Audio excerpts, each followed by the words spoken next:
자, 오늘 우리가 함께 파헤쳐볼 기업은 바로 현대자동차입니다. 지금 사상 최고의 실적을 내고 있는 글로벌 강자인데 동시에 시장의 의심을 한 몸에 받고 있기도 하죠. 도대체 현대차를 어떻게 봐야 할까요? 든든한 가치주일까요? 아니면 미래를 보는 성장주일까요? 그 팽팽한 줄다리기 속으로 지금부터 들어가 보겠습니다.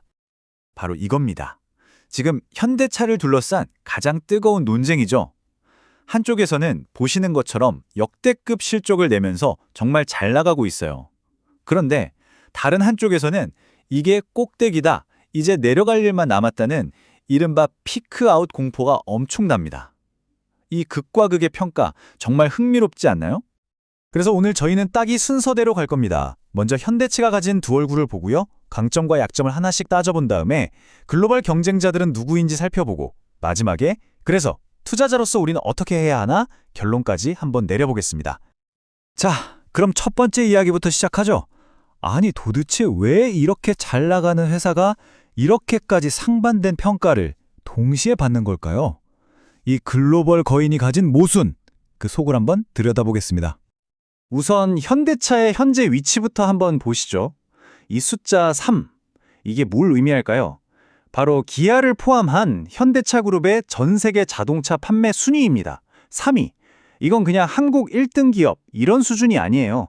말 그대로 세계 시장을 쥐락펴락하는 거인이라는 거죠. 이 덩치 자체가 무시 못할 힘이고 가치의 근간이 되는 겁니다.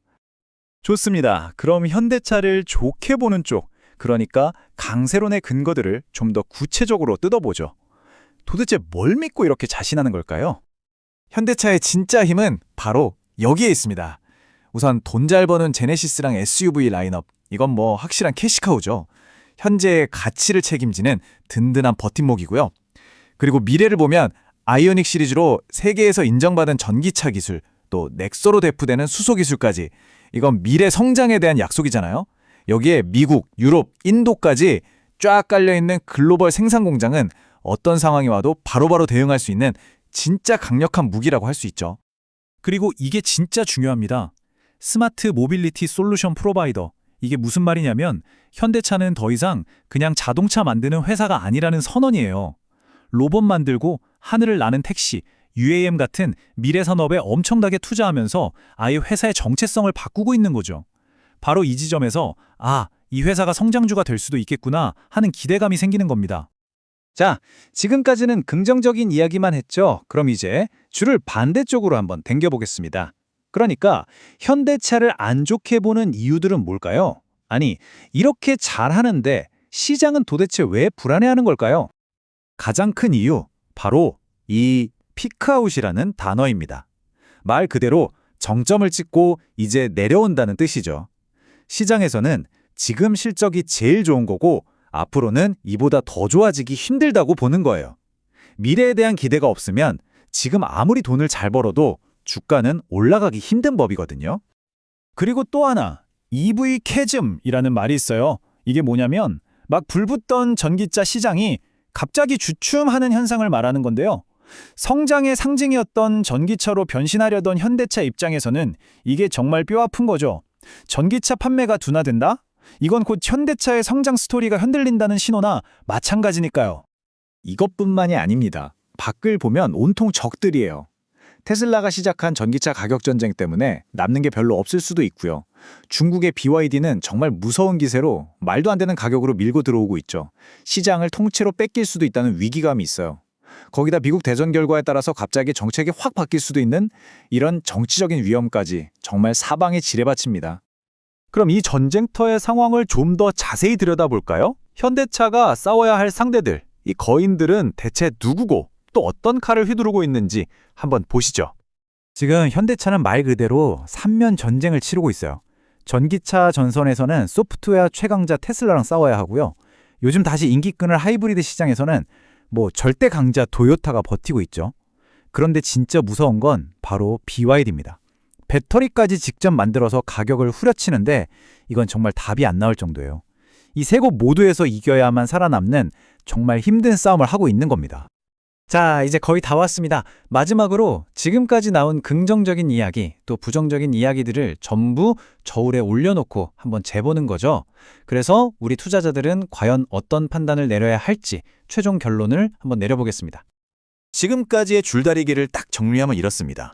자, 왼쪽. 현대차를 좋게 보는 쪽은 이만한 회사가 이렇게 싸다고? 이건 말도 안 돼. 게다가 요즘 하이브리드도 잘 팔리고 밸류어 프로그램 수혜도 볼 텐데 이런 입장이고요.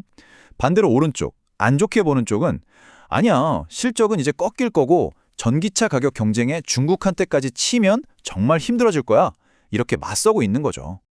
이 싸움에서 이거 너무 싸다, 즉 가치주다 라고 주장하는 쪽의 핵심 무기가 바로 PBR, 주가 순자산 비율입니다. 이게 뭐냐면요.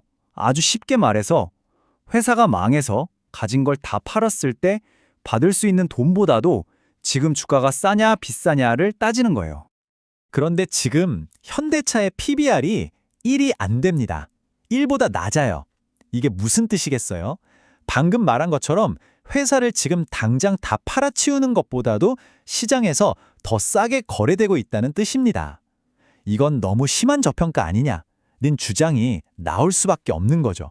가장 강력한 증거입니다. 그래서 전문가들의 의견을 종합해보면 결론은 보통 이렇게 나옵니다. 현대차는 당장 전기차 시장이 좀 흔들리는 거에 일희일비하지 않고 길게 보고 투자할 사람에게 어울린다. 특히 기업의 진짜 가치를 보고 묻어두는 그런 가치 투자자한테는 지금 가격이 꽤 매력적일 수 있다는 겁니다. 그래서 어쩌라고 하실 수 있죠. 구체적인 전략은 이렇습니다. 첫째, 테슬라처럼 막 주가가 폭등하는 걸 기대하기보다는 꾸준한 가치 상승과 배당을 노리는 게 맞습니다. 둘째, 이 회사는 이제 너무 커서 예전처럼 막 2배, 3배 성장하기는 어렵다는 걸 받아들여야 해요. 셋째, 이 저평가를 해결해줄 밸류어 프로그램이 어떻게 진행되는지 계속 지켜봐야 합니다. 이게 핵심이에요. 마지막으로 주가가 오르락내리락 할 테니 떨어질 때마다 조금씩 사모으는 방식이 환명해 보입니다. 결국 모든 이야기는 이 질문 하나로 귀결됩니다. 현대차는 과연 이 팽팽한 줄다리기에서 이길 수 있을까요? 한 손으로는 저평가된 가치라는 밧줄을 꽉 잡고 다른 한 손으로는 미래 성장이라는 밧줄을 놓지 않으면서 말이죠. 이 줄다리기의 결과에 현대차의 미래가 달려있다고 해도 과언이 아닐 겁니다.